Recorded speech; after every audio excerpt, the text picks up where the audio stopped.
মূলত ভোটের অধিকার ফিরে পাওয়ার জন্য বা ডাকসু বাস্তবায়নের জন্য দীর্ঘদিন আমরা সংগ্রাম করে এসেছিলাম। 2013 সালে একবার ডাকসু হওয়ার কথা ছিল, কিন্তু তখন তৎকালীন যে সরকার ছিল সেই সরকার ডাকসুটি বাস্তবায়ন হতে দেয়নি। 2019-এ এসেও কিন্তু আরেকবার যখন ডাকসু হয়, ডাকসু হওয়ার পর আমাদের ডাকসু হওয়ার জন্য সমস্ত প্রস্তুতি গ্রহণ করা হয়েছিল। তখন যে তৎকালীন সরকার ছিল তারা কিন্তু সেই ডাকসুটি বাস্তবায়ন করে দেয়। তো 2024-এর গণঅভ্যুত্থান পরবর্তী সময় এসে আমরা আমাদের 32 বছরের যেই চাওয়া ছিল পাওয়া ছিল সেটাকে আমরা বাস্তবায়নের জন্য 5ই আগস্ট পর থেকে গতদিন মধ্যে আমাদের সর্বোচ্চ ফাট দেওয়া লাগছে এবং আমরা আজকে ডাকসুর ফলাফল অফিসিয়ালি ঘোষণার মাধ্যমে আমরা আমাদের সেই 33 বছরের যে চাওয়া ছিল সেই চাওয়াকে পূর্ণ করতে পারছি ইনশাআল্লাহ। সবাই মিলে কি একসাথে কাজ করতে পারবেন?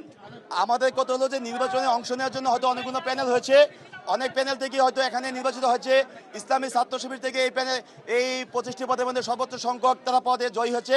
আমার প্রথম কাজ থাকবে যে যারাই নির্বাচিত হচ্ছে সবাইকে নিয়ে দলমত সকলকে নিয়ে একসাথে একটা ইনক্লুসিভ জাহাঙ্গীরনগর বিশ্ববিদ্যালয় গড়ে তোলা।